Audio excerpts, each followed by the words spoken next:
അപ്പൊ definitely bro, കാര്യം നമ്മൾ ഓരോ ദിവസം കഴിയുമ്പോൾ ഓരോ സിനിമ കഴിയുമ്പോഴും നമുക്ക് പിന്നെ പണ്ടത്തെ ഒരു അവസ്ഥ ഇപ്പോഴത്തെ അവസ്ഥ ഡിഫറെൻ്റ് ആണ്.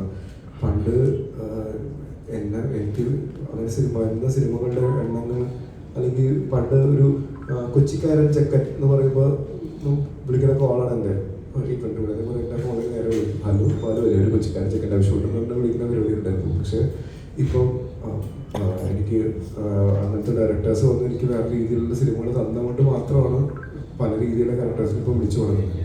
അപ്പോൾ ഇപ്പോഴാണ് എനിക്ക് അങ്ങനെ ചെയ്യാൻ പറ്റുന്നത്. ഇനി ചെയ്യും, ഒരുപാട് ചെയ്യും.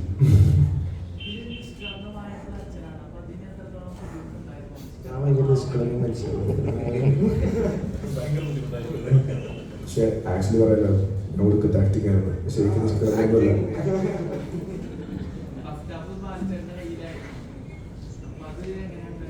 അത് തന്നെ ഇപ്പോൾ നേരത്തെ പറഞ്ഞ കാര്യം,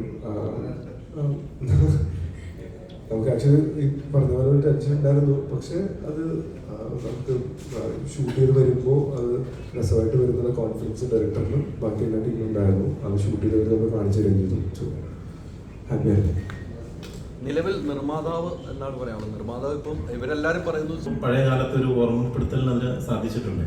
അപ്പം പടത്തെ സംബന്ധിച്ച് ഓവറോളായിട്ട് നോക്കുമ്പോൾ ഞാൻ പറഞ്ഞില്ലേ, ഈ പറഞ്ഞ രീതിയിൽ വളരെ നല്ല അഭിപ്രായം വന്നുകൊണ്ടിരിക്കുന്നതുകൊണ്ട് നമുക്ക് വളരെ സന്തോഷമുണ്ട്. പക്ഷെ പടം ഇനിയും എത്തിച്ചേരാനുണ്ടെന്ന് അറിയാം. കാരണം പല പടങ്ങളും നമുക്ക് നിരന്ന് ഇപ്പോൾ തന്നെ ഇത്രയും പടങ്ങൾ ചെയ്ത്, കാരണം ഡേറ്റ്സിൻ്റെ അവൈലബിലിറ്റി പ്രശ്നമായതുകൊണ്ട് അത് ക്യാൻസൽ ചെയ്തു. പക്ഷേ ഇന്ന് ഇത്രത്തോളം തിരക്കുണ്ടായിട്ട് അവർക്ക് ഇത്രത്തോളം നമുക്ക് ഞാൻ പറഞ്ഞില്ല പലരിലും എത്തിച്ചേരുന്നില്ല.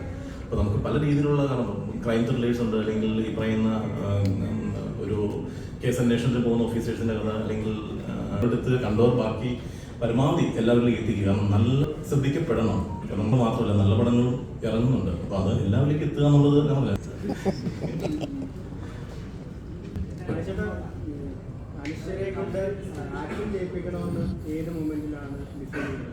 സ്ക്രിപ്റ്റ് കിട്ടിയ മൊമെന്റിൽ എല്ലാവർക്കും ഞാൻ ഇന്റർവ്യൂസിൽ പറഞ്ഞിട്ടുണ്ടായിരുന്നു. അർജുൻ ആണെങ്കിലും ബാലചേട്ടനാണെങ്കിലും അനശ്വരാണെങ്കിലും ഡിഫറൻസ് നല്ല കൂളായിട്ട് ചെയ്യുന്ന ആർട്ടിസ്റ്റാണ്. പഠിച്ചിട്ടുണ്ട് പുള്ളിക്കാരി. മുമ്പ് ഒരു പടം ഫൈറ്റ് ഒക്കെ ഉണ്ടായിരുന്നല്ലോ.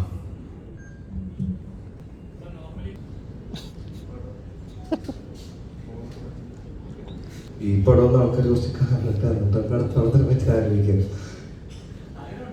ആഗ്രഹം, കുറെ ആഗ്രഹമൊക്കെ ഉണ്ട്.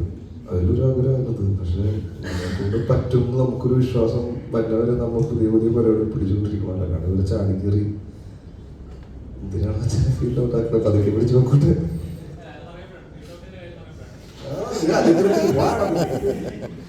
എന്താണ്